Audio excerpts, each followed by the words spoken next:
On vous a pris pour une espionne? Oui, je pense. Alors mes parents avaient l'habitude que je prenne des décisions de destination de voyage toujours un peu hasardeuses. Jamais durant mon voyage en Syrie, je n'ai eu peur de quoi que ce soit. Jamais, jamais, jamais. Ça m'est même pas venu à l'idée. Au final, il me dit, vous allez dans le bureau d'à côté, on vous redonne un visa pour 15 jours. Je vous assure, si vous n'êtes pas dans l'avion le 30 juin, ça va aller mal pour vous.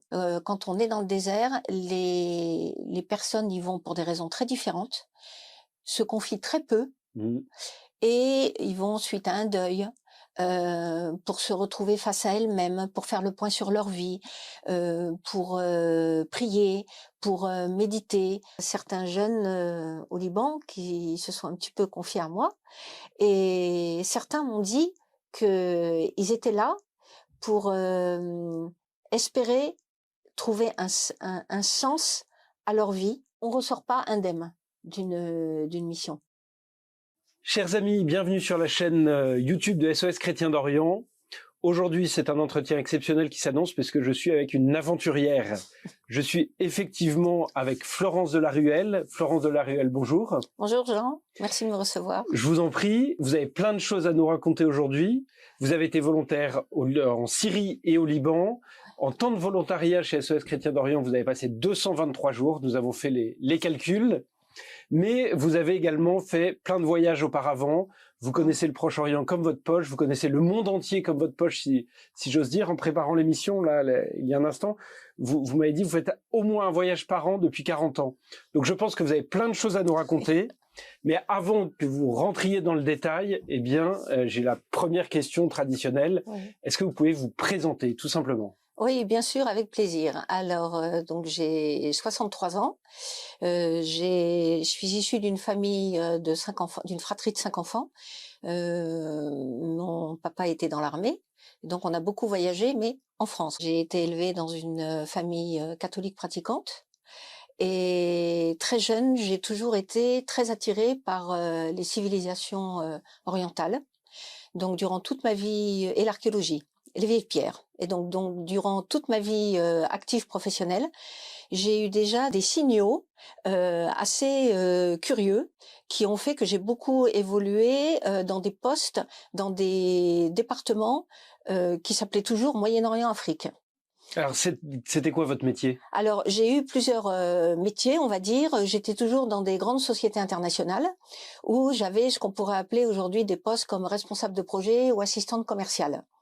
Et donc, j'étais souvent en contact avec des correspondants à l'étranger qui se trouvaient dans tous ces pays orientaux. Donc, le contact se faisait toujours très facilement, ce qui correspond vraiment aussi à l'impression et le vécu que j'ai eu quand j'ai eu l'occasion de voyager dans ces pays. Alors, vous disiez que depuis toute petite, vous étiez intéressée par les pays orientaux. Oui. C'est venu de quoi? De lecture, de films? Je saurais pas trop expliquer pourquoi, mais de voir par exemple un temple grec, la tour de Babel, tout ça, ça me parlait, j'avais envie d'en savoir plus. Et j'ai été passionnée par les récits des écrivains voyageurs du 19e qui découvraient pour la première fois Palmyre, Byblos. Vous avez des noms d'écrivains qui vous ont marqué comme ça? Alors, il y a Loti. Oui, Pierre Loti. Loti. Donc inspiré, vous venez de le dire, vous êtes inspiré par ces écrivains, et un jour vous dites, il faut franchir le pas, j'y vais? Non, en fait, à l'époque, c'est vrai que quand j'ai commencé à travailler, j'avais la chance de pouvoir partir à des époques qui étaient moins, avec moins d'afflux touristique dans certains pays. Et de moi-même, j'ai toujours choisi des pays vers lesquels j'avais une attirance particulière. Et sans me poser trop la question, je me suis aperçue au bout de quelques années que c'était toujours des pays qui étaient dans la même région. Donc j'ai commencé par la Grèce, après j'ai été en Égypte, quelques années plus tard, quand j'ai voulu aller en Syrie, la Syrie c'était pas du tout touristique, c'était 1987, et en voyant la carte de la Syrie et les lieux où se situaient les sites archéologiques que je voulais absolument voir, je me suis dit, si je parle pas arabe, je vais jamais y arriver. Donc, à l'époque, il n'y avait pas Internet. J'ai acheté une méthode genre Assimil, l'arabe en 40 leçons, des cassettes, et toute seule à la maison, je faisais des lignes d'écriture parce que j'apprenais à écrire en même temps. Et je me suis mis à l'arabe littéraire. Oui. En me disant, au moins, Je vais apprendre de B à bas pour pouvoir être dépanné au cas où et ne pas rester coincé dans un lieu que je ne connais pas. Ça, c'était avant votre premier voyage en Orient? C'est venu petit à petit C'est venu petit à petit parce que je me suis rendu compte qu'à part le Maghreb où les locaux parlaient bien le français, dans beaucoup de pays, soit c'était l'anglais, soit pour être plus proche d'une certaine partie de la population, souvent qui était âgée, et j'avais beaucoup envie de communiquer avec ces personnes. Je me suis dit, il faut que j'apprenne l'arabe si je veux communiquer un petit peu ou avoir l'impression de mieux les comprendre ou de m'intégrer quand je voyage. Surtout que je restais pas 15 jours. Donc, sac au dos, on prend toujours plus de temps que quand le voyage est organisé par une agence. Bien sûr. Et donc en Syrie, je suis partie 1 mois. J'ai voyagé que par bus et taxi. Au milieu des Syriens. Au milieu des Syriens. Vous étiez la seule touriste? Ah, j'étais la seule touriste. Je me rappelle pas avoir rencontré un touriste. Et par contre, je rencontrais dans chaque ville, parce que les jeunes étaient curieux, ils avaient vraiment envie de comprendre, mais qu'est-ce que je faisais là, qu'est-ce que j'allais voir, et tout le monde voulait m'aider. On est dans les années 80-90, effectivement, il n'y a pas Internet. Oui. Comment ça se prépare un voyage comme celui-là? Parce que s'il n'y a pas de tourisme, il n'y a pas de guide. Quelle est la réaction de vos proches en disant mais part en Syrie, c'est pas très rassurant? Alors, je crois qu'à l'époque, la Syrie n'avait pas du tout la même connotation de dangerosité dont on parle aujourd'hui, comme la plupart des pays orientaux ou arabes de cette zone du Proche-Orient. Il y a quand même la guerre au Liban, la Palestine, ça n'a jamais été très calme. Je me souviens pas que mes parents avaient l'habitude que je prenne des décisions de destination de voyage toujours un peu hasardeuses, mais ils me connaissaient pour savoir que j'avais la tête bien sur les épaules et que j'avais toute ma raison. Donc courageuse mais pas téméraire, ou tête brûlée. Exactement. Et donc je me souviens, à part me dire fais attention à toi ou ne t'éloigne pas des grands axes. Moi, je suis partie très sereine et jamais durant mon voyage en Syrie, je n'ai eu peur de quoi que ce soit. Jamais, jamais, jamais. Ça m'est même pas venu à l'idée. Et j'ai fait des rencontres très intéressantes, autant du côté chrétien que musulman. Et en fait, je me souviens, ce qui m'avait marqué à l'époque, c'est que tous les jeunes qui, par exemple, m'abordaient à une terrasse de café quand je prenais mon petit déjeuner ou un café, quand ils m'abordaient et qu'ils savaient d'où je venais, donc je disais je suis française, je viens de France, beaucoup me montraient ils avaient une croix autour du cou. Ils me montraient leur croix et ils me disaient « Je suis chrétien, est-ce que je peux m'asseoir à côté de toi pour parler ?» Il y avait un besoin chez eux de communiquer. Communiquer, et ils étaient toujours très avides de connaissances et surtout de curiosité parce qu'ils n'avaient pas de touristes. Ils n'avaient pas de touristes. Ils n'avaient pas de touristes. Et à l'époque de feu Hafez al-Assad, c'était quand même le pays, on sentait que les gens bravaient quand même les interdits pour parler à des non-syriens. Il y avait un besoin de respirer. Il y a un besoin d'ouverture, d'apprendre de l'extérieur. Vous connaissiez, alors vous avez dit il y a un instant que vous étiez intéressé par l'archéologie, par tous ces pays-là, mais tout ce qui est Église d'Orient, ces chrétientés qui datent du début du christianisme, toute cette histoire-là, toutes ces particularités, cette liturgie, tout ça, vous connaissiez, ça vous touchait particulièrement? Alors, à l'époque, je vous avoue que j'étais plus focalisée sur l'archéologie, et c'est vraiment avec ma mission avec SOS que j'ai redécouvert déjà les lieux, aussi bien à Alep, à Damas ou les monastères, même à Maaloula, toutes les églises où je ne me souviens pas, parce que j'ai regardé dans mes archives si j'avais des photos des églises que j'ai vues pendant ma mission, et en fait j'en ai très peu. Et je pense qu'à l'époque, j'étais peut-être plus intéressée par les musées, l'histoire du pays, l'archéologie et les contacts avec le peuple. Plutôt que le christianisme oriental. Voilà, exactement. Vous arrivez en Syrie, vous avez été aussi au Yémen, vous avez été en Jordanie, en Égypte, au Kurdistan, etc., etc. Oui. La première fois que vous avez mis le pied en Orient, quelle a été votre première impression? Alors, je me souviens très bien. C'était l'Orient et pas tout à fait l'Orient, c'était l'Égypte. Quand je suis arrivée en Égypte, au Caire, j'ai eu l'impression que j'étais déjà venue. Tellement vous connaissiez, vous aviez l'habitude? Tellement je me suis sentie à l'aise, pas du tout perdue, pas du tout impressionnée par... c'était les années... pareil, l'Égypte, c'était avant la Syrie. Donc ça devait être 85, 83. Pas du tout impressionnée par le brouhaha, de voir les chameaux en pleine ville, je sais pas. Est-ce que c'était le fait d'avoir lu beaucoup de récits de voyageurs, de m'être déjà tellement imprégnée de leur façon de vivre, de l'esprit oriental, j'étais mais très à l'aise. Et dans tous les pays où je suis allée, c'était comme ça. Mais l'Égypte, ça a été assez phénoménal. Parce que c'est quand même un dépaysement total. Qui peut-être aujourd'hui est moins marqué par la dimension moderne qu'a pris le Caire.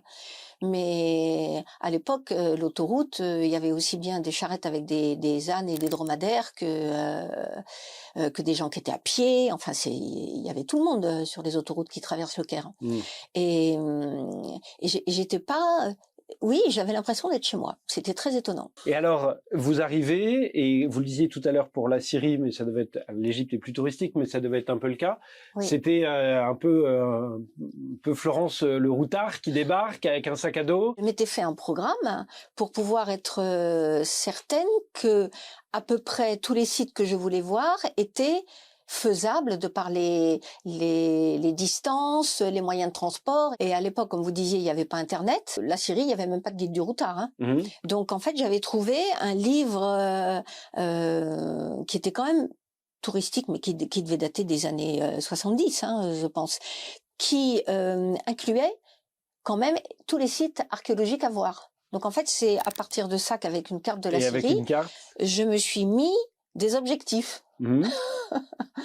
Et j'ai gardé en tête énormément de lieux qui, malheureusement, je ne sais même pas si aujourd'hui ils sont encore... ils existent encore. Ils existent encore. Je me souviens qu'à Doura Europos, donc à côté de Raqqa, qu'on est dans l'est de la Syrie. Alors là, on est complètement dans l'est. J'avais pris un bus qui m'avait emmené tout le long de l'Euphrate. Et il y a deux sites archéologiques très très anciens. Il y a Mari, M-A-R-I, et il y a Doura Europos qui était connu parce qu'il y avait une cathédrale enterrée avec des fresques. Mais des fresques, on peut pas s'imaginer la fraîcheur des couleurs qu'il y avait encore à l'époque. Et j'ai jamais vu un touriste sur le site et je sais même pas si ça existe encore. Donc je m'estime très chanceuse d'avoir pu visiter. C'est des trésors, hein. C'est des trésors. Je sais pas si Doura Europos était au patrimoine mondial de l'humanité, de l'UNESCO, mais la Syrie regorge de trésors archéologiques et religieux, bien sûr. Hein. Et alors, je reviens à vos conditions de voyage. Oui. Donc, en bus, à pied, à cheval, petits à dos d'âne, petits hôtels, chez l'habitant aussi? Alors, chez l'habitant, non, ça se faisait pas. Et puis, c'est vrai qu'alors là, j'étais courageuse, mais pas téméraire. Donc, j'ai été invitée une fois, justement, dans le bus qui m'emmenait complètement à l'est. En Syrie, il y avait, j'avais lu, les ruines de la cathédrale ou de la basilique Saint-Serge. Et j'avais pas trouvé de lien direct pour y accéder. Fallait que je prenne un bus et qu'après que je prenne un taxi. Et là, personne ne parle anglais. Hein. Si on parle pas l'arabe, c'est fichu. Et dans le bus, j'étais assise à côté d'une Syrienne médecin qui voulait m'assurer que j'étais en sécurité, qui est descendue avec moi au terminus du bus, qui m'a emmenée à la station de taxi, qui a négocié le prix du taxi pour moi, et qui a expliqué au chauffeur de taxi, parce que j'ai pas tout compris, ça allait trop vite, mais en gros, elle a dû lui dire Florence va visiter la basilique, elle va rester 1 heure sur le site, tu ne t'en vas pas, tu l'attends, et elle te paiera qu'au retour. Et c'est ce qui s'est passé. Voilà, c'est ce qui s'est passé, et moi, pas une seconde, j'ai mis en doute la confiance que j'avais dans le chauffeur de taxi. Et cette femme m'avait dit, mais si vous voulez, on pourra prendre un café au retour. Malheureusement, je sais plus pour quelle raison ça s'est pas fait.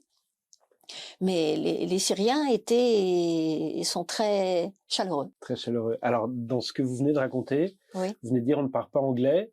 Vous nous avez dit il y a un instant que vous aviez appris l'arabe littéral. Oui. C'est compatible avec l'arabe de la rue? Alors, l'arabe de la rue, c'est le syrien, c'est un peu un dialecte.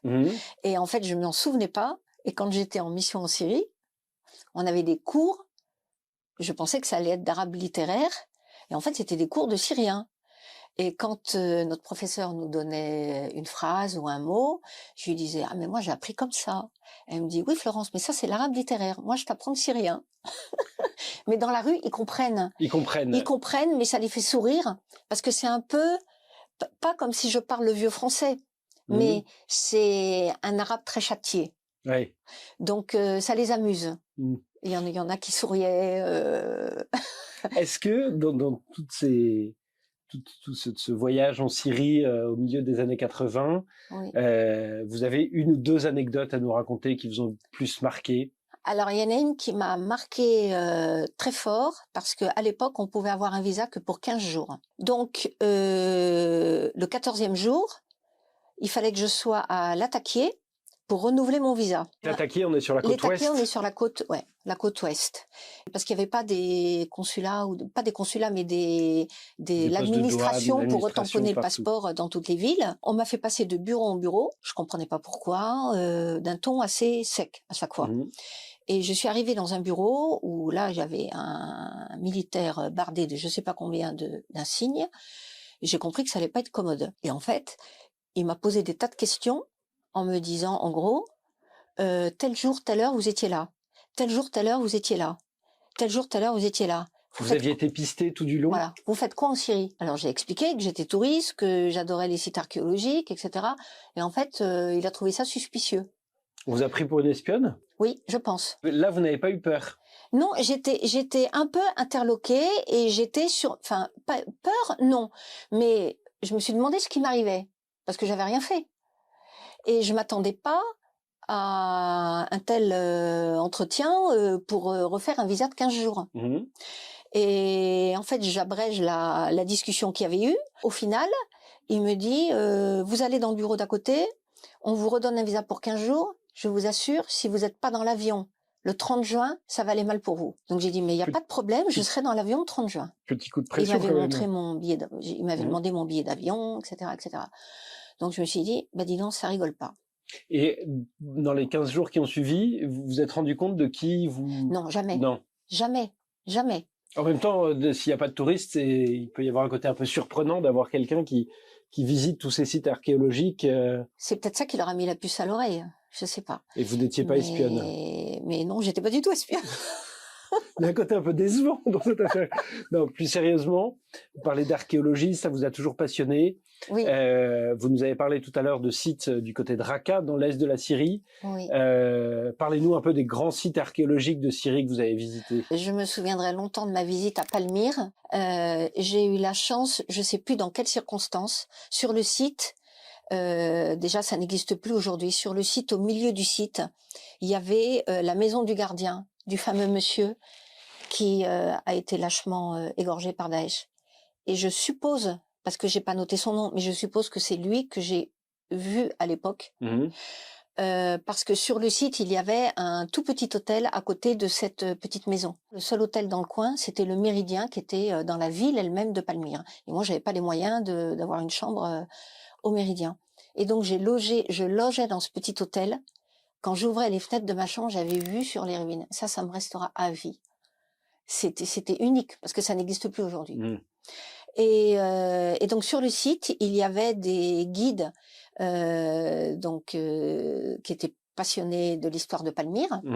Et à l'époque, comme il y avait peu de touristes, vous pouviez rester toute la journée sur le site en posant toutes les questions que vous vouliez.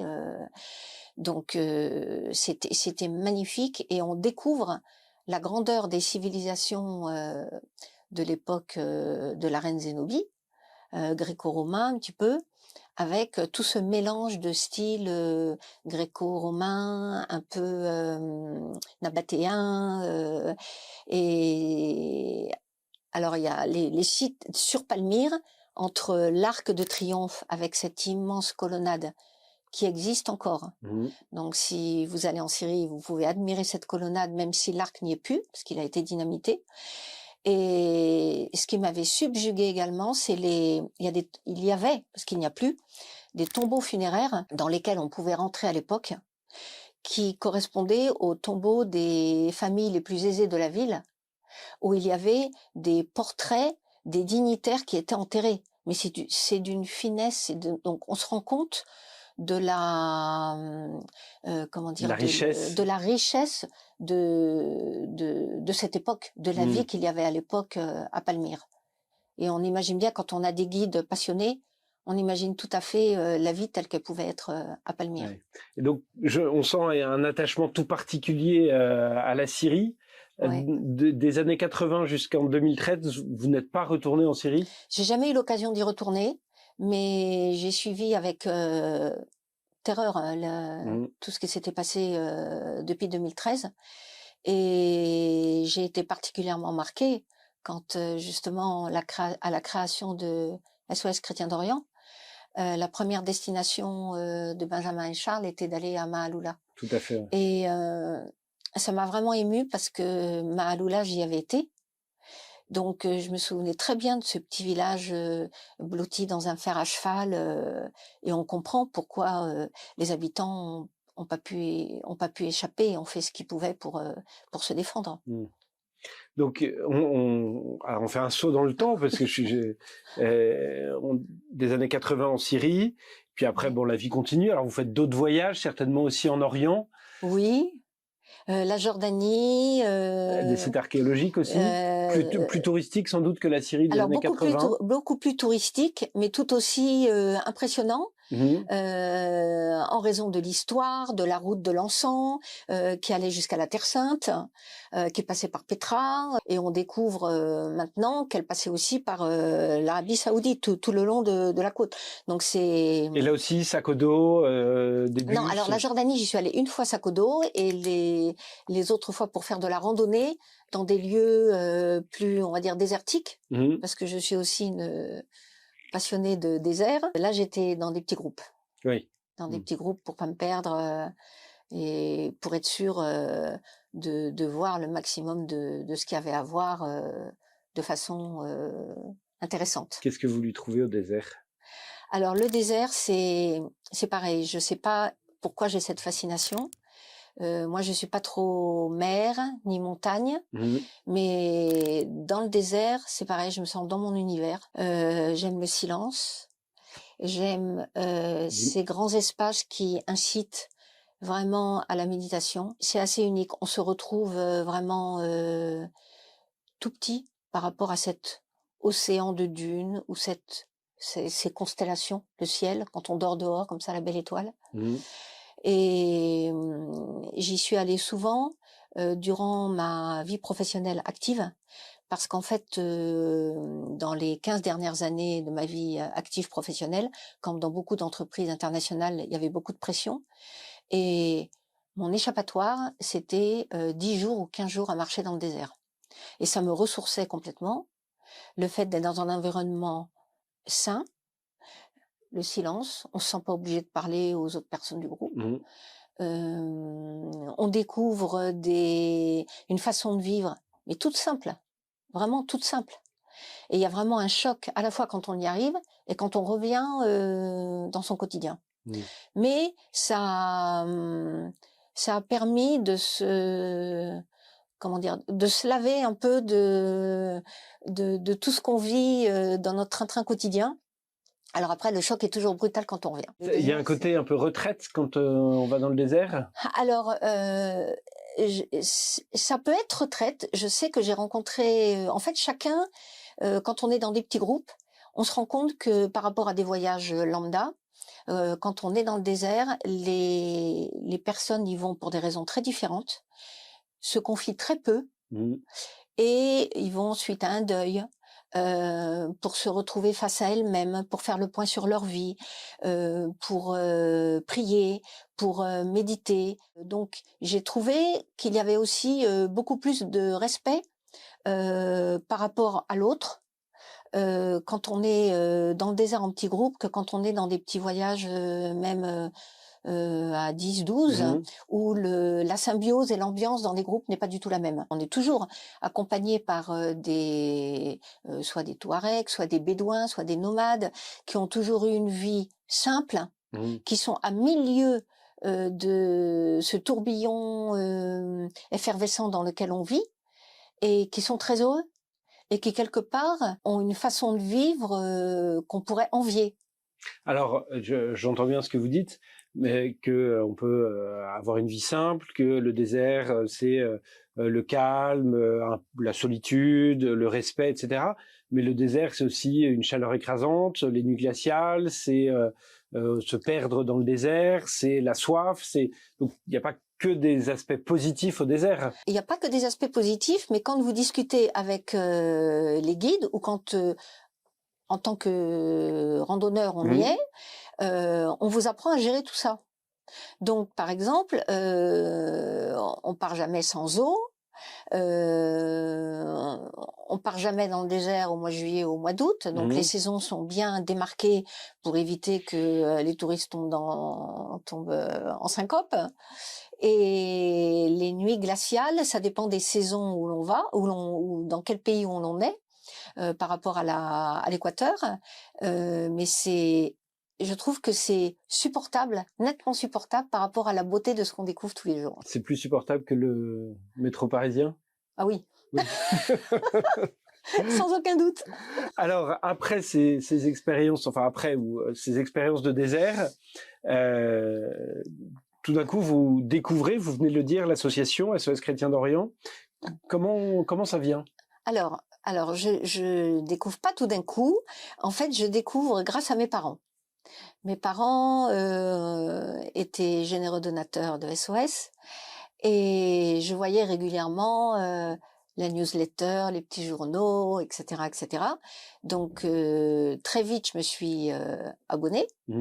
Et puis j'ai lu avec beaucoup d'intérêt parce qu'en fait, quelque part, il y avait un lien avec ce que j'avais à la fois avec les chrétiens, donc mon éducation, et à la fois les pays pour lesquels j'avais une certaine fascination. Et donc j'ai suivi attentivement tout ce que SOS Chrétien d'Orient prenait comme action dans tous ces pays. Dans les 5 dernières années de ma vie active, j'ai commencé à me dire je partirais bien en mission, mais ils prennent que des jeunes. Il va falloir que je me renseigne. Et donc un jour, vous vous renseignez? Et donc un jour, lors d'un dîner, je me souviens très bien, c'était dans la crypte au Val-de-Grâce. Et il y avait le père Fadi, il s'appelle, je crois, non? Celui qui a travaillé avec Sœur Emmanuel en Égypte, qui était là pour rendre compte un peu de toutes les actions que fait SOS Chrétien d'Orient. Et à ma table, j'ai eu l'immense chance d'être assise à côté de Hélène. Hélène Bertrand, qui est déléguée générale de SOS Chrétien d'Orient. Et donc, j'ai commencé à faire part de mes questions en disant, dans quelques années, je vais être à la retraite, j'aimerais vraiment partir avec SOS Chrétien d'Orient, mais j'ai l'impression que mon âge va peut-être être un handicap. Et elle me dit, mais pourquoi Florence? Non, pas du tout. Je dis, ah bon? Elle me dit, écoutez, revenez nous voir quand vous serez à la retraite. Et donc, avant d'être à la retraite, quelques mois avant d'être à la retraite, j'ai repris contact et j'ai eu des entretiens et du coup j'étais décidée à partir. Je suis partie donc durant la première année de ma retraite. J'étais à la retraite en mars 2023 et je suis partie en décembre. En décembre 2023. Et alors justement, vous parliez de votre âge en disant je vais me retrouver au milieu de petits jeunes, la journée de formation, tout ça. Vous êtes dit, vous étiez un peu à la doyenne, c'est sûr, ça c'est sûr. Mais alors autant à la journée de formation que sur place, jamais j'ai ressenti mon âge comme un défaut, enfin comme un handicap, comme une contrainte.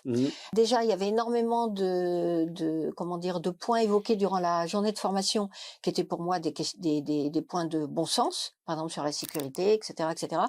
Et peut-être que mon grand âge a fait que certains points qui étaient évoqués étaient évidents pour moi et peut-être moins pour les jeunes. Naturellement, voilà. D'autant plus si vous connaissiez ces pays. Voilà.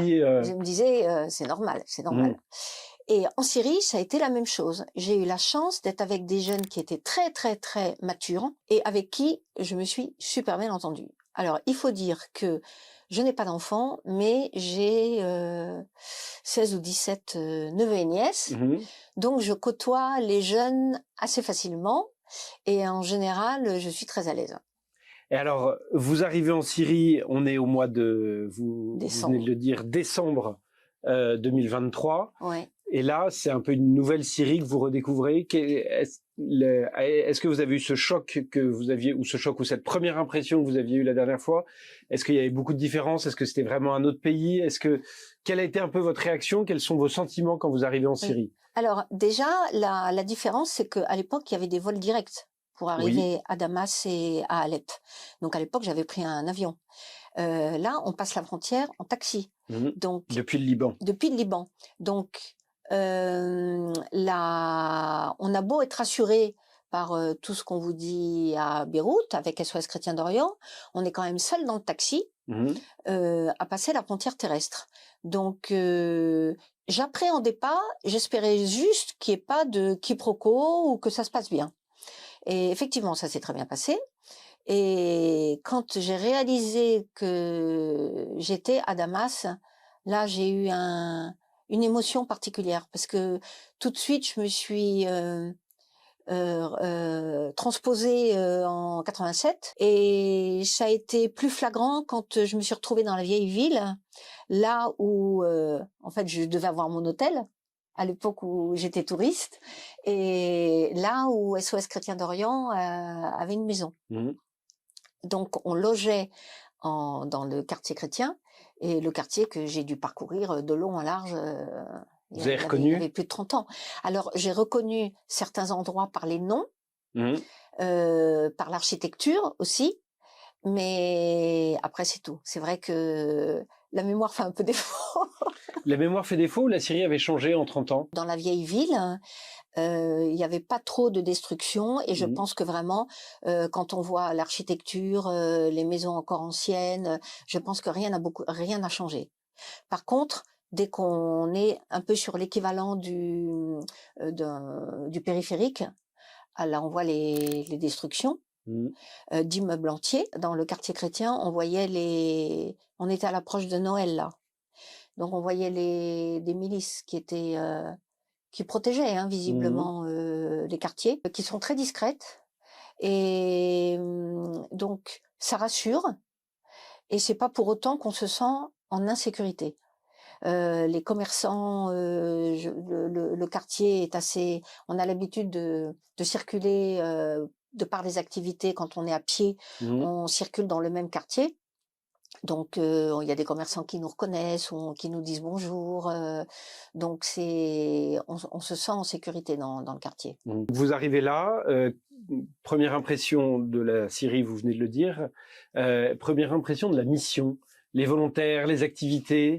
Alors j'ai été très très bien accueillie par les 3 volontaires qui étaient là à Damas, par le chef de mission Wael, bien sûr, et qui m'a un peu recommandé d'être un peu comme la maman vis-à-vis des jeunes, si jamais il y avait des sujets qui étaient abordés entre les jeunes pour lesquels ils n'osaient peut-être pas en parler à Wael, que je fasse l'intermédiaire, voilà.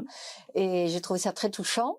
Et en fait, j'ai eu très peu de de laps de temps pour m'adapter. Il a vraiment fallu que je m'adapte tout de suite, étant donné que les missions au moment de Noël sont toujours très liées aux donations.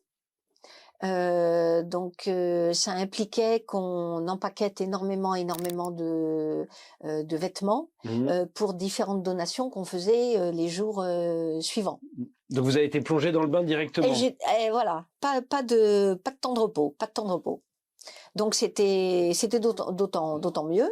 Ça permettait de faire connaissance aussi avec les jeunes avec qui j'allais vivre pendant 4 mois. Parce qu'en fait, je ne savais pas que j'allais quitter Damas. Je suis arrivée à Damas et c'est qu'au bout de 15 jours qu'on m'a dit maintenant tu pars à Alep et tu finis toute ta mission à Alep. Donc vous avez passé Noël à Damas? Donc j'ai passé Noël à Damas. C'est très très très émouvant, touchant. Quelque part, on se retrouve dans des cérémonies qu'on a, je dirais, un peu moins l'habitude de connaître ici, en France. Surtout parce que j'ai trouvé que le côté liturgique des églises d'Orient est beaucoup plus, et grandiose de par les chorales, les jeunes qui prennent part, les scouts, les mouvements de scouts qui prennent part à des processions avant et après les cérémonies. Il y avait un peu comme une soirée au flambeau également. Et les églises sont pleines à craquer, pleines à craquer. On se sent transporté. Vraiment, c'était un Noël pas comme les autres. J'avais demandé à partir pour passer Noël là-bas, parce que j'étais certaine que les fêtes chrétiennes en Orient avaient encore plus de sens que la façon dont elles sont suivies ici. Et j'ai ressenti la même chose pour la Semaine Sainte. J'étais pour la Semaine Sainte aussi à Alep. Cette union entre les différentes églises, en fait, à Alep, il y a une place avec différentes églises de différents rites. C'est vraiment le noyau du centre-ville, du vieux centre-ville chrétien d'Alep. Et toutes les églises ont une cérémonie de telle façon à ce que, par exemple, si on veut assister à chaque cérémonie, on puisse. Les offices se succèdent. Et ensuite, c'est pareil pour les processions. Tout le monde est réuni sur la place et chaque église a sa procession avec les scouts, les fanfares, des immenses palmes avec les évêques qui sont là. Et ce que j'ai trouvé aussi très touchant et très marquant, c'est que ce soit à Noël ou pour la Semaine Sainte, la proximité des personnalités religieuses, donc des évêques, ils ont plusieurs rangs un peu différents de chez nous. On peut les aborder, mais comme là, on se parle. On sent que ça touche beaucoup les familles. Tout ça pour vous, c'était une découverte? C'était une découverte parce que quand j'étais en Syrie dans les années en 87, c'était à l'automne ou au printemps ou en été. C'était pas durant une Semaine Sainte ou des événements chrétiens particuliers. Et c'était totalement nouveau, totalement nouveau. Et alors plus que les fêtes religieuses, c'était la découverte des églises orientales, et des rites orientaux. Oui. Et c'est comme on a eu l'occasion aussi de passer une retraite on a été une retraite à Mahaloula et une autre dans un autre monastère qui était à vol d'oiseau à 3 kilomètres du Liban. Dans des lieux, mais on dirait le paradis sur terre. C'est très isolé, qui invite à la méditation, qui permet à chaque volontaire d'avoir du temps pour soi, tout en ayant un temps pour comment on peut appeler, des topos avec un père qui vient de France pendant une semaine ou 10 jours. Et c'est très riche et ça permet aussi la cohésion entre les différents volontaires quand il y a plusieurs lieux de vie, plusieurs antennes dans le pays. Et moi, j'ai beaucoup apprécié. Je pense que c'est très apprécié des volontaires. Noël, c'est également un moment des donations, des donations des cadeaux pour les enfants, etc. Donc vous arrivez, vous avez empaqueté les cadeaux, après vous les avez distribués. C'est très beau parce qu'en fait, SOS Chrétiens d'Orient s'attache à aider tous les âges de la population. Donc, on est allé dans un orphelinat. Je me souviens, tous les petits garçons, les garçons et petites filles étaient très très timides, très très timides. Ils osaient à peine déballer leurs cadeaux. Après, quand ils découvraient que c'était des beaux sweats de sport, ils étaient super contents. Et on a chanté avec eux. On est allé dans des maisons de retraite également.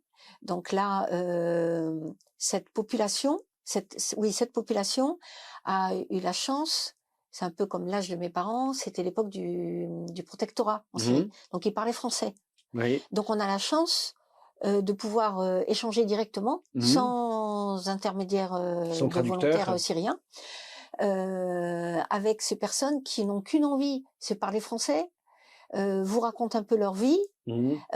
expliquent pourquoi souvent ils sont dans une main en tête parce qu'ils ont plus de famille en Syrie, parce qu'ils sont tout seuls, parce qu'au moins ici ils sont soignés, ils ont une vie un peu de communauté, ils ont quelqu'un qui veille sur eux, ils peuvent papoter, ils ont la chaleur humaine. On est allé dans des familles aussi très pauvres. Vraiment, je pense que pour certains jeunes volontaires, ça a été difficile. Même pour moi, ça a été difficile. Il y a beaucoup de familles que l'on a visitées qui ont 2 ou 3 enfants, dont un enfant handicapé, Mmh. et qui, par manque de structure locale, un des 2 parents, du coup, ne peut plus travailler parce qu'il doit s'occuper de son jeune. La présence de SOS leur permet d'avoir une visite régulière, leur permet d'avoir des dons également s'ils sont vraiment très très pauvres, hein.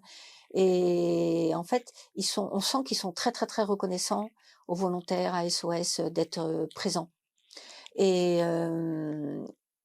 même ceux qui n'ont quasiment rien, la seule chose qu'on voit dans leur salon, c'est un crucifix, une icône de la Vierge, un petit autel. Moi, j'ai été marquée par ça. La foi des familles chrétiennes vous a marqué? Énormément, et c'est vrai que ça m'a beaucoup appris, enfin, ça m'a appris et c'était une vraie découverte pour moi parce que c'est quelque chose que j'avais pas pu découvrir en 87 pour d'autres raisons. Mmh. Mais là, la foi de ces familles, c'est vraiment, et l'espérance. Ils ont rien, Oui. malgré la guerre, l'espérance. Tous, mais ils sont joyeux, ils vous reçoivent avec le sourire. On part toujours trop tôt, même quand on a une demi-heure à leur consacrer. Au bout d'une demi-heure, vous partez déjà. On nous offre le café, les petits gâteaux. Mmh. C'est vraiment c'est l'accueil oriental. C'est Malgré le dénuement? Homs, c'est vraiment une ville qui a été rasée, rasée, détruite à 80%. Et la première fois que j'y suis allée, mais j'ai pas pu m'empêcher de retenir mes larmes, on faisait des donations dans des quartiers où tous les immeubles sont détruits. Il y a plus de lumière, il y a plus d'électricité, il y a pas d'électricité. Donc il faisait nuit à 5 heures.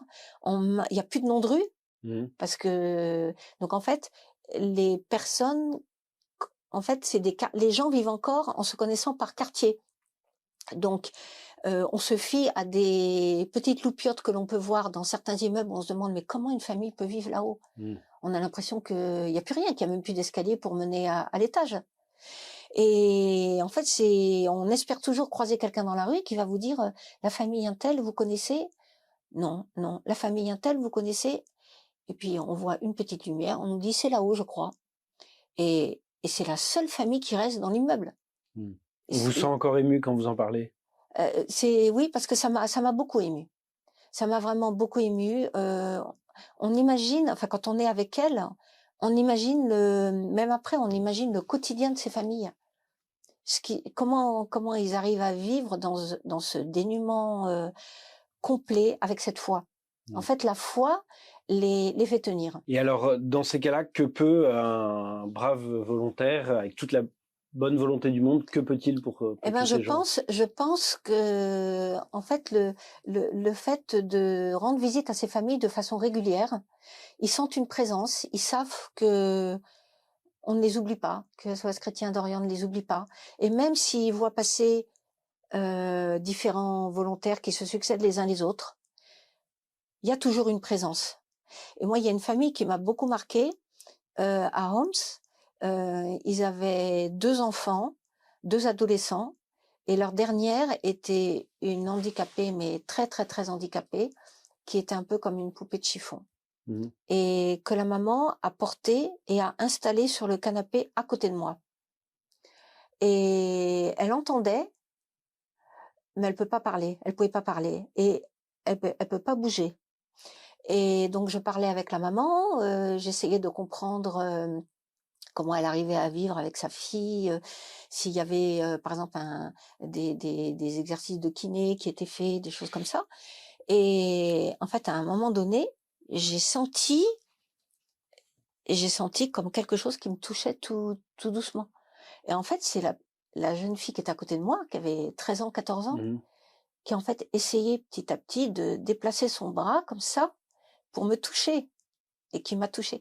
Et la maman a vu ça, elle a écarquillé des yeux. Moi, j'ai fait pareil, j'ai pas bougé, et j'avais le cœur. Et c'est des visites qui marquent énormément. Alors, vous êtes, on l'a dit tout à l'heure, à Damas pour Noël, et puis juste au lendemain de Noël, vous filez à Alep. Quelques jours après Noël. Quelques jours après Noël, vous vous retrouvez à Alep, et alors là, nouvelle ville, nouvelle ambiance. Alors là, complètement différent, complètement différent. Je me souvenais qu'à Alep, de mes années, de ma visite, il y avait un très beau quartier arménien, que la ville était un peu, c'est comme si vous comparez Rome et Florence. Le vieux Damas, c'est Rome, c'est beaucoup d'antiquités, de vieux immeubles, il y a une atmosphère très particulière, ancienne. Et Florence, c'est les beaux bâtiments riches, etc. Et Alep, c'est ça. Dans mon souvenir, c'était ça. Donc, on était effectivement dans le quartier chrétien avec des beaux immeubles, pas loin de l'ancien quartier chrétien avec la plupart des églises des rites orientaux qu'on a découvert chaque dimanche. Et là, la plupart des activités se font également soit à pied, soit en taxi, avec toujours le même taxi avec qui on finit par se lier d'amitié, surtout quand j'étais avec un volontaire, Antoine, qui est resté presque 1 an. Donc, il connaissait... on finit par connaître la vie des personnes, des Syriens que l'on côtoie tous les jours. Donc, on a l'impression de faire partie d'une famille. C'est très sympathique. Parce que on se sent jamais seul, et il y a un certain rythme sur les activités qui fait que ça s'enchaîne avec des activités très très très différentes. Et ce que j'ai trouvé très intéressant également à Alep, c'était la possibilité de développer des nouvelles activités en fonction des contacts que l'on est amené à avoir. Profiter des opportunités. Voilà. Et alors, est-ce que vous avez des exemples? Oui. Alors, par exemple, on est allé plusieurs fois à la messe chez les franciscains. Et un jour, à chaque fois qu'on fait une activité, on a toujours le t-shirt SOS Chrétien d'Orient, donc on nous identifie bien.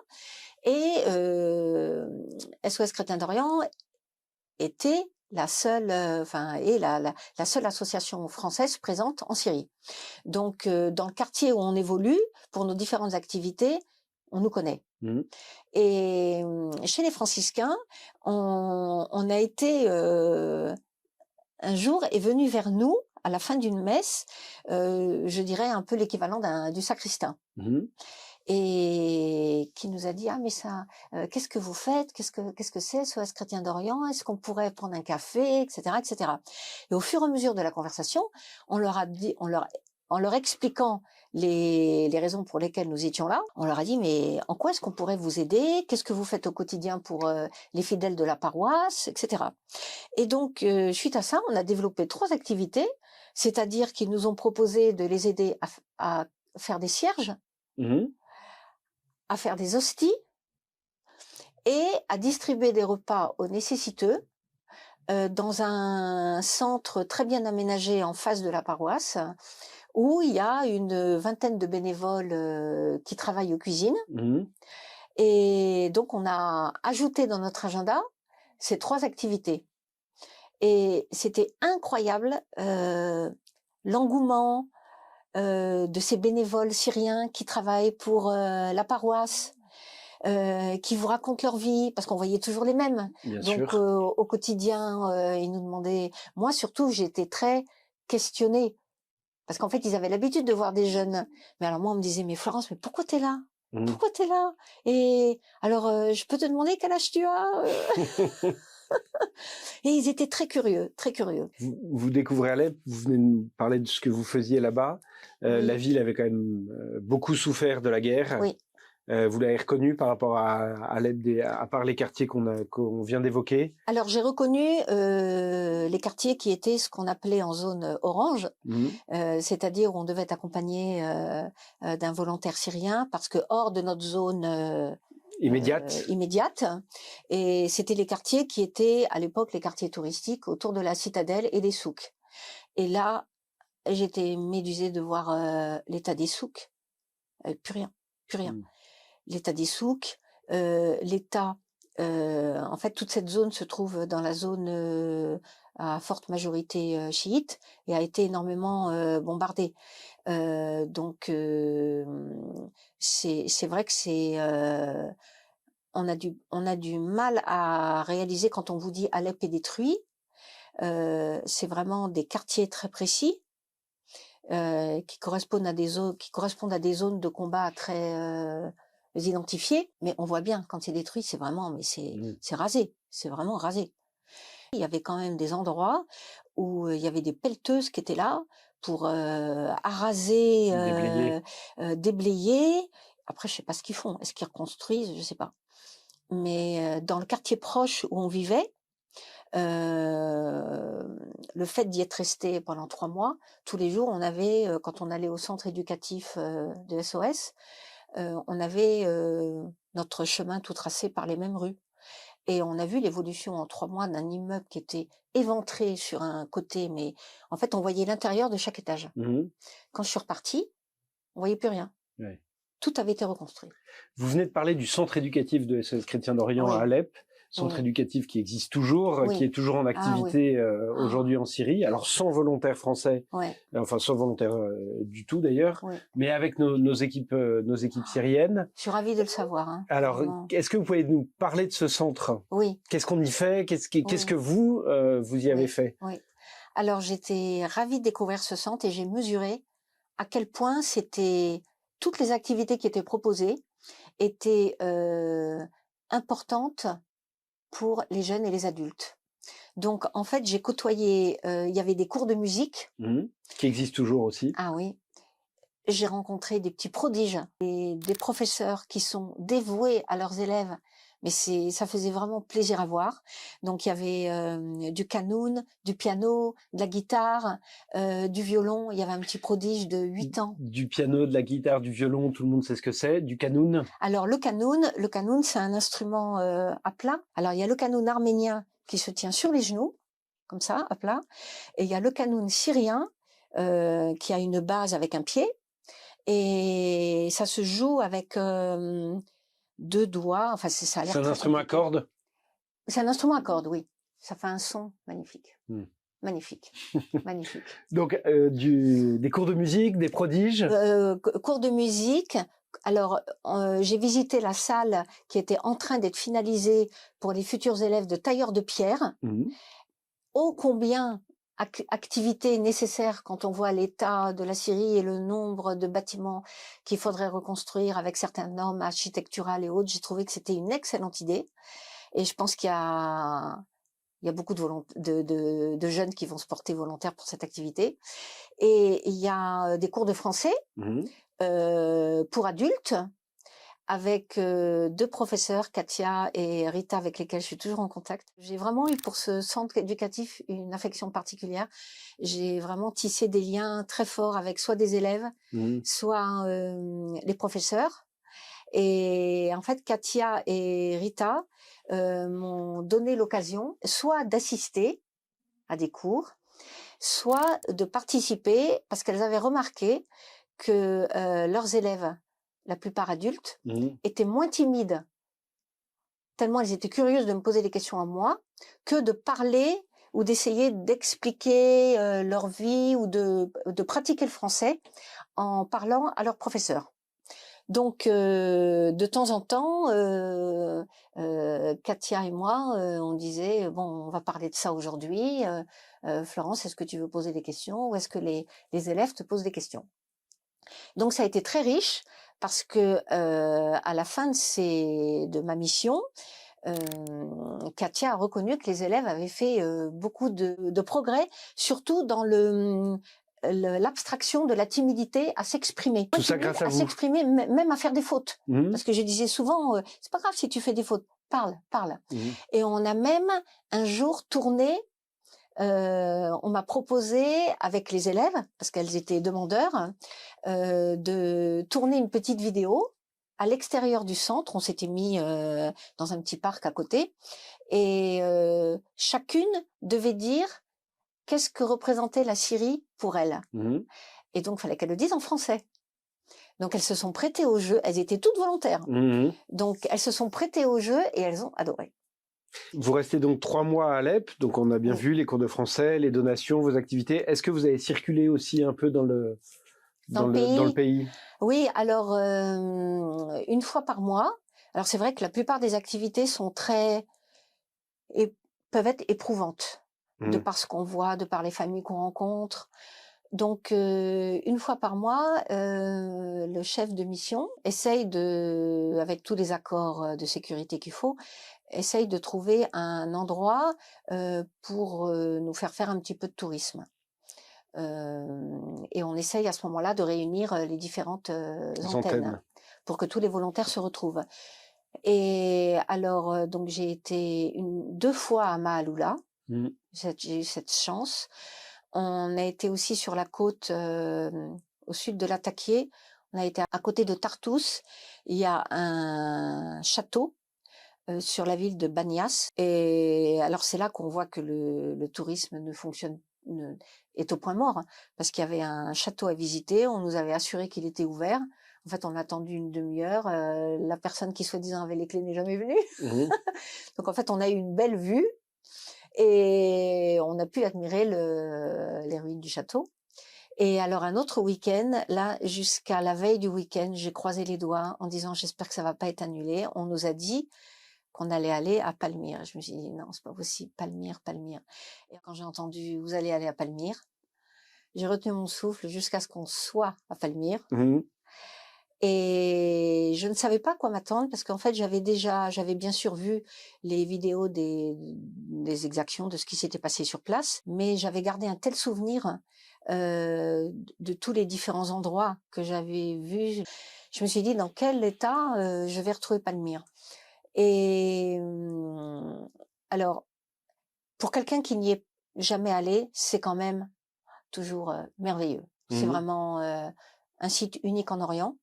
Moi, bien sûr, j'ai vu un peu les différences, mais je m'attendais à pire. C'est vrai que le temple de Bel, qui était vraiment imposant, c'est très étonnant de voir ce vide avec cette montagne de cailloux en plein milieu, qui est au milieu d'une colonnade qui est encore magnifique. On avait un guide passionné.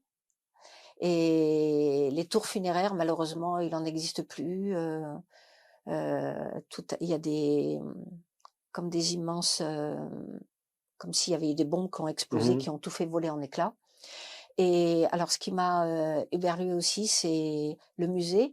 En fait, moi, quand j'y étais en 87, il y avait qu'un petit musée. Et en 30 ans, il s'était construit un autre musée juste à l'entrée de la ville, du site archéologique, que je n'avais jamais visité. Donc c'est un immense bâtiment qui est vide, il n'y a plus de toit. On voit des restes de stèles où il n'y a plus qui ont été décapitées, et tout est vide, toutes les salles sont vides. C'est impressionnant. Parce que là, il y avait 2 gardes qui étaient là, toutes les richesses qui devaient être dans ce musée. Côté pillé. Je crois me souvenir que le directeur, qui malheureusement a été assassiné, avait eu le temps de mettre à l'abri certaines des richesses du musée, mais je ne sais pas si c'était à Damas, je sais pas où c'est. Mais c'était très impressionnant. 3 mois en Syrie, et puis après c'est le retour. Ah oui. Et alors, on a eu votre réaction en arrivant, maintenant je cherche à avoir votre réaction au départ. Le départ a été très dur, de dire au revoir à toutes ces personnes, dont certaines avec qui je suis toujours en lien aujourd'hui. Je crois que je les ai marquées et elles m'ont beaucoup marquée, de par leur foi, l'espérance en l'avenir d'une Syrie meilleure. On a eu beaucoup de moments de connivence. J'ai oublié de dire, j'ai été invitée aussi quand on faisait la cuisine chez les franciscains. J'épluchais les légumes avec les femmes. Et là-bas, la fête des mères est très, très, très fêtée. Elles m'ont invitée à la fête des mères. Mais c'est inimaginable. Il y avait eu la privatisation des restaurants.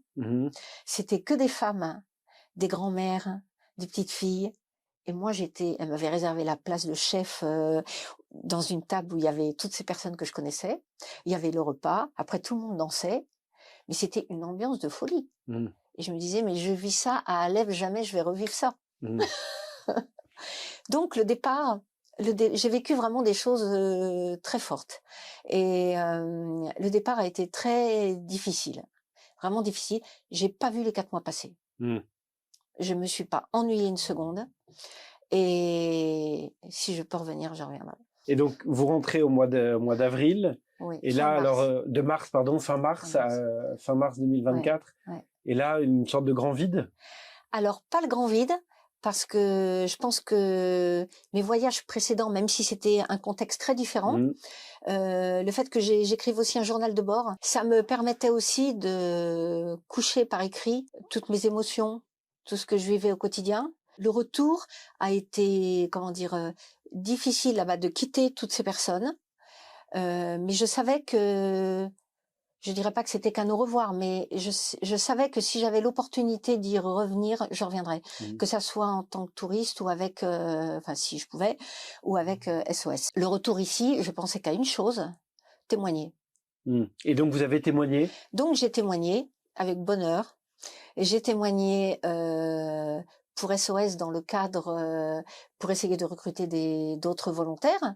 Donc SOS m'a fait confiance en me donnant un contact dans une école privée dans Paris, à laquelle j'ai fait une conférence il y avait deux classes de 80 élèves. Équivalent première ou terminale. Et j'ai été impressionnée par le silence qui régnait dans la salle pendant que je faisais mon intervention, et le nombre de questions que j'ai eues, et les tracts.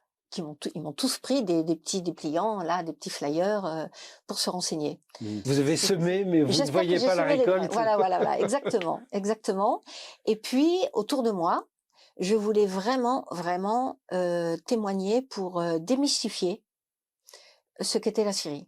Même auprès des jeunes à l'école, là, j'ai démystifié ce qu'était la Syrie par rapport à ce qu'on entendait ici. Puis, moins d'1 an après, vous demandez à repartir. Qu'est-ce qui vous a prise? C'était pas assez, en fait, 4 mois en Syrie? En fait, beaucoup de volontaires jeunes, je comprends très bien, font ça dans le cadre de leur césure, de leurs études. Donc, c'est un peu compliqué après, quand on est dans la vie active, d'avoir 2 mois de coupure, 3 mois de coupure. Et moi, je voulais pas partir pour 1 mois. Le fait que je voulais vraiment, pour moi, c'est voyager différemment, en m'imprégnant de la culture et en vivant sur place, en ayant un but chrétien.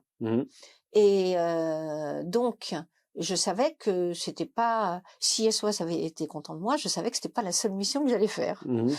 Et donc, après, j'ai repostulé, et bien que Jeanne ait beaucoup insisté en me disant si Florence, est-ce que vous avez envie de partir dans un des pays en particulier? C'était le début, la guerre au Liban avait déjà commencé, et je me disais en moi-même, si je demande un pays autre que le Liban et qu'ils ont besoin de moi au Liban, non. Donc je me suis dit non, je fais comme la Syrie, j'ai pas d'a priori.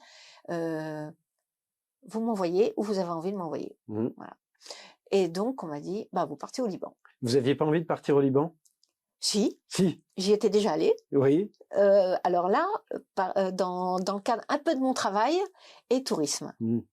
Donc vous connaissiez je connaissais. Et vous arrivez là-bas, on est en janvier 2025. Ouais. Et donc, pour une mission de combien de temps? 4 mois, pareil. 4 mois, pareil. 4 mois, pareil, parce que j'estimais que c'était le temps, c'était une bonne moyenne pour déjà s'acclimater, voir le concret des activités qu'on fait à la semaine, et surtout quand on commence à sympathiser avec certaines personnes, je trouvais que c'était un peu difficile de partir 1 mois et demi et après de laisser la place à d'autres. Donc là, nouvelle mission, pareil, nouvelles antennes, nouveaux volontaires, nouveaux chefs de mission. Oui, alors là, le contexte complètement différent parce que je suis arrivée à Beyrouth, on était 8 ou 10, je sais plus, à l'antenne. Donc là, c'était vraiment la cohabitation au quotidien, mais ça s'est très bien passé aussi. Et les activités, alors donc le quotidien et les activités très différentes, et l'environnement à Beyrouth très différent de ce que j'ai pu vivre en Syrie. Alors c'est-à-dire que Beyrouth c'est quand même moderne. Malgré, alors on est dans le quartier maronite chrétien, qui est, on va dire, qui est très agréable à vivre. Cependant, Beyrouth, c'est vraiment différents quartiers qui sont sur différentes collines. Et quand on a commencé les activités, je me suis rendu compte combien il y avait un fossé entre le statut social des Libanais. En fait, on est dans un quartier préservé et vous faites 20 minutes de voiture, on a l'impression qu'on est sorti de Beyrouth et en fait on est encore dans un autre quartier de Beyrouth et on arrive dans des petites maisons où il n'y a pas l'électricité, il n'y a rien, il y a une table, 3 chaises. La disparité des niveaux sociaux, c'est flagrant. Je me suis toujours demandé s'il y a beaucoup de Beyrouthins qui se rendent compte de quoi peut ressembler le Beyrouth dans lequel ils vivent 20 minutes à côté de là où ils vivent, qui n'a rien à voir avec... parce que vous avez des malls, on se croirait à Las Vegas. C'est vraiment très, très varié, très, très varié. Et alors, vos activités comme volontaire à Beyrouth? Il y a beaucoup, beaucoup d'associations caritatives au Liban, contrairement à la Syrie, où la Syrie, ça fonctionne beaucoup avec les paroisses. Et à Beyrouth, il y a énormément d'associations caritatives, donc un peu comme les Restos du Cœur ou autres, donc qui apportent des repas ou qui préparent des repas. Donc on a préparé des repas dans des associations liées à une paroisse, mais qui étaient un peu séparées. On va dans des associations qui reçoivent des dons de vêtements, des dons de jouets. Et après, donc on trie tout ça. Je sais que pour les jouets, il y a à un moment dans l'année, on dit stop, on trie plus les jouets. Et puis il y a un week-end entier durant lesquels toutes les familles dans le besoin que connaît cette association permettent aux enfants de venir recevoir un jouet, choisir un jouet. Voilà, exactement. Et il y a beaucoup aussi de travail dans les jardins des monastères. Alors ça, c'était très nouveau par rapport à la Syrie. C'était très, très enrichissant parce qu'en fait, on apprend beaucoup des novices qui ont soif, pareil, de communiquer avec les volontaires. Donc, qui vous racontent leur quotidien, qui vous racontent leurs études. On a donné aussi des cours de français à des novices qui doivent passer des examens dans plusieurs langues. Et alors, ils devaient choisir un thème. Et après, par exemple, ils vous disent on n'a pas tout à fait bien compris l'imparfait. Est-ce que tu pourrais faire des exercices avec l'imparfait ou le passé composé? Donc, en fait, on prépare des exercices avec des trous, des quiz, etc. Et puis, lors des 2 heures ou 2 heures et demie de cours, je sais plus, on leur laisse un quart d'heure, ils font les exercices, ils passent au tableau, on explique les fautes, etc. C'est très riche. Parce qu'en fait, ils peuvent pas s'empêcher, ils travaillent, puis tout d'un coup, ils disent Florence, tu repars quand? Ah mais non, il faut pas partir, il faut rester encore là. Vous êtes resté à Beyrouth pendant toute votre mission? Non, alors pareil, là j'ai cru que j'allais rester à Beyrouth 4 mois. Et au bout de 3 mois, on m'a dit Florence, on a besoin de toi à Tripoli. Donc je suis montée sur la côte et le quartier de Mina. Alors là, on vit on pourrait dire dans le quartier historique de Mina. On vit presque moi je pense que ce sont les anciens souks. Et donc là, ce qui est incroyable, c'est que tout le monde nous connaît. En fait, dans ce petit carré, 1 kilomètre carré, on a la plupart de nos activités qui sont programmées avec, des cours aux enfants, par exemple dans une école, privée. Et donc tous les jours, on voit les mêmes papys, les mêmes mamies assis sur le pas de leur porte, tous les commerçants et tout le monde, Arlène, Arlène, tout le monde nous fait coucou, bonjour, comment ça va? On va acheter le shawarma, toujours chez le même monsieur. C'est là où on s'aperçoit qu'on vit avec la population. On est reconnu, on est apprécié, tout le monde nous fait enfin, tout le monde est souriant. C'est très, ça n'a rien à voir, vraiment rien à voir, Mina. Ouais. En fait, Mina est plus, c'est dans son jus encore. C'est vraiment, alors que Beyrouth, c'est assez moderne. C'est la grande ville. Mina, c'est vraiment dans son jus, avec la. Et là aussi, on allait régulièrement aussi dans différents monastères aider au jardinage. Et ce que j'ai trouvé très appréciable aussi, c'est que c'est la proximité avec soit les moines, soit les pères supérieurs, avec qui on prend le café, qui vous racontent leur sacerdoce, qui vous racontent la vie au Liban, qui vous racontent la guerre, comment ils ont vécu la guerre, comment ils sont très attachés à leur paroisse, aux fidèles. C'est très intéressant. Et vous êtes resté là 4 mois, même question alors, le jour du départ, comment ça s'est passé? Très émouvant aussi. Très émouvant. Très émouvant, surtout que je faisais Mina, Beyrouth et non, je crois que c'était le lendemain matin que je prenais mon vol et en plus on était plusieurs à partir le même jour. Donc en fait, les antennes se vidaient de plusieurs volontaires le même jour. Donc ce qui était moins triste, c'est qu'on prenait tous l'avion en même temps et que j'étais pas seule.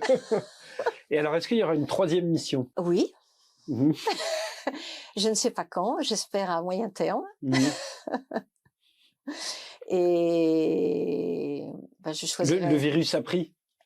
Alors, le virus a pris très facilement.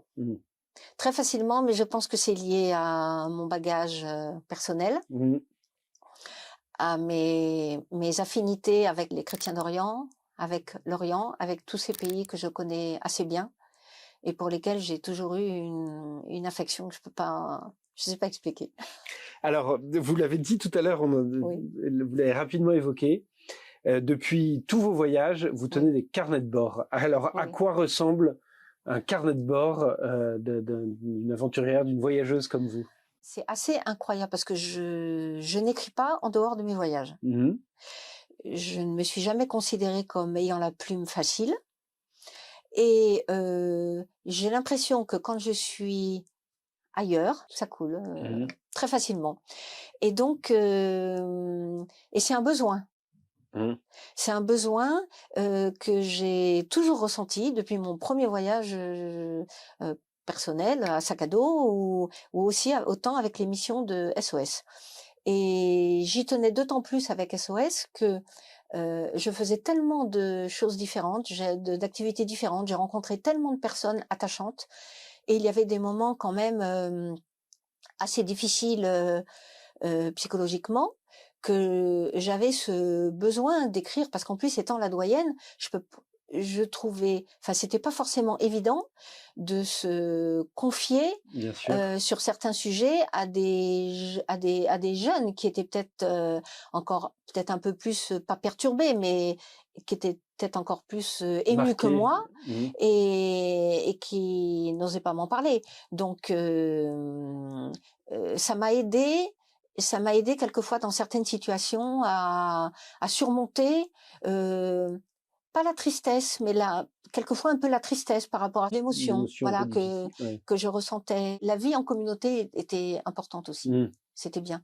Et donc ces carnets de bord, c'est par exemple là avant de venir à l'entretien, j'ai commencé à relire celui que j'avais écrit en Syrie et c'est drôle parce qu'à chaque fois je me reconnais pas. Quand je me relis, je me dis oh, j'ai écrit ça, oh là là.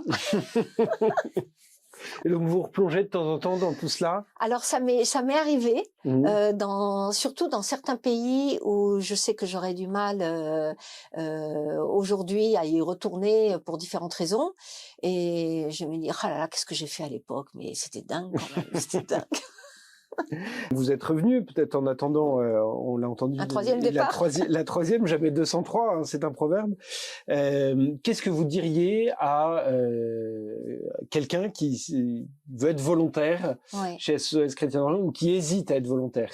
Qu'est-ce que vous lui dites? Alors, je pense que déjà, la formation répond à beaucoup de questions. Ensuite, je pense qu'il faut faire confiance à SOS Chrétien d'Orient par rapport à l'organisation, l'environnement dans lequel on va vivre, la chaleur humaine des personnes rencontrées, l'intérêt personnel que ça peut représenter pour toute personne. Je sais que il y a certains jeunes au Liban qui se sont un petit peu confiés à moi, et certains m'ont dit qu'ils étaient là pour espérer trouver un sens à leur vie, de par la conjugaison du fait d'aider son prochain et d'être immergé dans un monde qui ne ressemble pas du tout au nôtre, dans lequel on a la possibilité de rencontrer des jeunes de milieux très différents, de faire des retraites, de découvrir des rites orientaux qui n'ont rien à voir avec ce qu'on vit si on est chrétien pratiquant ici. Et ce côté-là m'a assez fascinée, parce que je pense que c'est un atout supplémentaire que l'on a en allant là-bas, et que les jeunes ont de pouvoir avoir cette proximité directe avec leur abouna dans leur paroisse. On les sent très très proches de leurs fidèles. Donc au futur volontaire ou à celui qui hésite. Et surtout la jeunesse, en fait, les jeunes volontaires, vous allez rencontrer des jeunes, mais qui ont une espérance, qui sont dynamiques, qui ont moins que vous en France, extérieurement, et qui ont plus intérieurement, et qui sont avides de partager leur quotidien avec vous. Et même moi, par rapport à mon âge, j'ai vu que les jeunes que j'ai rencontrés là-bas, mais ils font pas de différence. Ils sont même curieux, ils plaisantent. On ressort pas indemne d'une mission. Je pense que ça apporte beaucoup. Quel que soit ce qu'on recherche spirituellement ou intérieurement. C'est une mission où on part pour soi, on part normalement pour les autres dans une telle mission. On part pour rendre service, on part pour aider, on part. Oui, mais le fait d'aider et de voir le concret de l'action que l'on a, vous fait prendre conscience de l'importance de SOS Chrétien d'Orient dans ces pays. Et notre présence là-bas, je pense, est vraiment importante. Il y en a beaucoup qui le disent, hein. Et je pense que le volontaire qui part là-bas, il se rend très vite compte de l'importance que donnent les personnes qui rencontrent à la visite quotidienne, les mamies dans les maisons de retraite qui n'ont plus de famille. On a l'impression d'être avec sa grand-mère, de prendre le café avec sa grand-mère. Ça, je pense que ça marque les jeunes. Alors, on va bientôt terminer cette émission, mais vous n'êtes pas venu sans rien. On vous a demandé de venir avec un souvenir de chaque mission. Ils sont là sur la table depuis le début de l'entretien. Est-ce que vous pouvez nous les présenter? Est-ce que vous pouvez nous en parler? C'est une aquarelle qu'a faite une jeune femme qui était institutrice et qui prenait des cours de musique de Kanoun, que j'ai côtoyé beaucoup au centre culturel à Alep, et avec qui j'ai eu beaucoup de discussions en anglais. Et comme j'étais passionnée par son instrument de musique, je lui ai posé beaucoup de questions. Et c'est elle qui m'a expliqué la différence entre le kanoun arménien et le kanoun syrien. Et donc, cette aquarelle est dans ma chambre. Et donc, à chaque fois que je la regarde, je pense à cette jeune femme, et je pense à ma mission en Syrie. En Syrie. Et pour la mission Liban? Alors, pour la mission Liban, ça, c'est Notre-Dame de l'Assomption, qui figure en fresque dans l'église, dans un rocher, qui est au monastère de Kanoubine, qui est dans la vallée de la Kadisha au Liban. Et la vallée de la Kadisha, c'est une vallée qui a été occupée par les chrétiens, qui fuyaient les Ottomans. Et il y a eu jusqu'à 40 monastères. Je crois qu'il n'y en a plus que 2 ou 3 maintenant. Et donc, ils sont tous construits à flanc de falaise. Et nous avons passé une retraite d'1 semaine là-bas. Et j'ai été fascinée par cette Vierge qui est peinte, hein, donc qui date du XVe siècle, sur les fresques de cette église qui est sous roche. Donc c'est mon comment dire, pas mon icône, mais c'est mon souvenir de ma mission au Liban.